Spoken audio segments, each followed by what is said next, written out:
लक्ष्मी गाय के गोबर में बैठी हैं। कहा जाता है कि आपके जीवन में कोई संकट है, कोई कर्जा है, कोई परेशानी है, तुम गाय की सेवा करो और गाय के कान में धीरे से जो तुम्हारा संकट है गाय के कान में कह दो। गाय की सेवा करते रहो, अपने आप गौ माता की कृपा से वो संकट चला जाएगा, आप सुखी हो जाएंगे। गाय कहते हैं जो गाय के कान से कहा जाता है वो गाय जाकर के प्रभु को सुना देती है, प्रभु ये मैसेज है। डाकिया का काम करती है गाय, है ना। इसलिए पहले के लोग गाय के कान में, इसलिए आपने देखा, ध्यान से सुना होगा, जब गाय को आवाज लगाओ तो गाय कान आगे की ओर कर लेती है, उस ध्यान से सुनने लग जाती है। बोलो हाँ। आप गाय को पुकारो, दोनों कान तुरंत आगे ऐसे कर लेगी, मानो वो सुन रही है, क्या कह रहे हो, क्या पहुंचाना है बताओ। लेकिन इसके लिए पहले गाय की सेवा करो।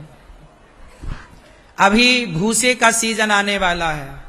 भूसा का सीजन जानते हो, गेहूं कटती है तो काय का सीजन आता है, किसान लोग ना भूसा को जला देते हैं, मतलब हार्वेस्टर काटता है, वो पूरा पराली डंठल जो होता है गेहूं का जला देते हैं। ना जलाया करो साहब, गाय का जो भूसा, ये जो गेहूं का जो डंठल होता है, डंडा, ये ना गाय का भोजन है, इसे भूसा कहते हैं, भूस कहते हैं।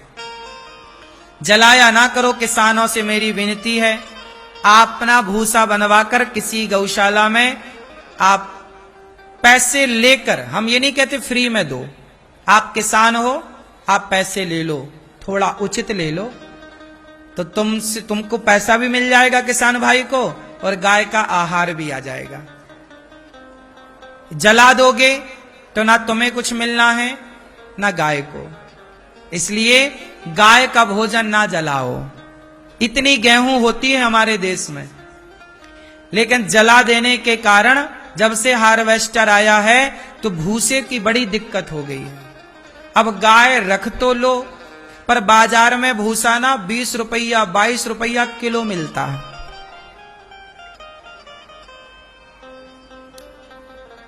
समझ रहे हैं। और मिलाने वाले फिर लोग भूसे में कहीं पत्थर मिलाते हैं, कहीं माटी और मिलाते हैं वजन बढ़ाने के लिए। भाई व्यापारी फिर पैसे के लिए क्या नहीं करता, आदमी तो अंधा है पैसे के लिए। गाय के भूसा में ही लोग सब मिलावट करते हैं, मिलाने वाले तो। हम लोगों को भूसा चाहिए होता है क्योंकि बड़ी गौशाला है, 400-500 गाय हैं नंदी सहित। अब 500 नंदी मतलब 400 गाय और 100 नंदी जहां होंगे, 125 नंदी, लगभग 500 से अधिक गौवंश जहां होगा, वहां भूसा तो बहुत लगेगा। सैकड़ों किलो भूसा हम लोगों को रोज लगता है, सैकड़ों किलो भूसा हम लोगों को रोज लगता है। तो भैया भूसा, आप लोगों से प्रार्थना है कि अगल बगल का कोई किसान होए तो आप लोग भूसा खरीद कर और गौरी गोपाल गौशाला भिजवा देना, यदि आपका मन है तो 1 ट्रॉली भूसा ही दे देना। या फिर भूसे के लिए आप सहयोग करो तो अब सीजन आने वाला, किसानों को अभी से बुकिंग करना पड़ता है कि भाई साहब भूसा बचा के रखना हमारी ओर। क्योंकि ना आजकल ना सब चीजों का वो होता है, क्या बोलते हैं, सारा चीज है ना बाजार में लोग खरीद के अपने अंडर में कर लेते हैं, फिर बढ़ा के रेट देते हैं। क्या बोलते हैं, हर चीज की काला बाजारी, काला बाजारी। सारे किसानों से लोग भूसा खरीद लेते हैं। कोई एक व्यापारी हो, बड़ा व्यापारी, बड़े आदमी को क्या कमी है, वो खरीद के अपने गोदाम में भर लिया, फिर वो फुटकर में बेचता है महंगा करके। किसानों से 5 रुपया का खरीदेगा, बाजार में 15 रुपया का बेचेगा, मुनाफाखोरी। तो आदमी फिर वो चीज महंगी हो जाती है, डायरेक्ट किसान से खरीदना अच्छा होता। तो हमारी प्रार्थना है आपकी नजर में कोई किसान हो। और अच्छा, अब सरकार ने प्रतिबंध और लगा दिया है कि इस राज्य का भूसा उस राज्य में नहीं जाएगा।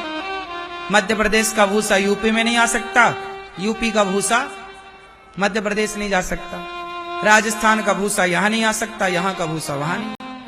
ये प्रतिबंध है। ये इसलिए है क्योंकि ट्रकों में भर के, ट्रैक्टरों में भर के नहीं भूसा चलाते, सड़कों में पूरा भर भर के, तो एक्सीडेंट होने की संभावना है, उससे ना बढ़े। सरकार का अपना ठीक है। हम तो आपसे ये कहते हैं कि किसान, जहां का किसान है, आपके आसपास कोई गौशाला है तो अपने आसपास की गौशालाओं में आप भूसे का दान करिए। कुछ करना हो ना करना हो, भूसा दीजिए, गाय भूखी ना रहे। बस किसी भी गौरी गोपाल गौशाला नहीं, आसपास कोई आपके गौशाला है तो आप वहां भी, ठीक है, आपके आसपास भी कोई गौशाला है तो वहां भी आप दे सकते हैं, पर गौशालाओं की सेवा करिए क्योंकि भूसे की जरूरत तो है। बोलो हाँ कि ना? तो आप भी भूसे का दान करना चाहें, 1 ट्रॉली 2 ट्रॉली भूसा देना चाहें तो इस बार दे सकते हैं। बोलिए गौ माता की। अच्छा, गौदान भी आप किया करो। गौरी गोपाल गौशाला में आकर के गायों को चारा, भूसा और गौदान। राजा नृग ने गौदान किया, भगवान मिल गए।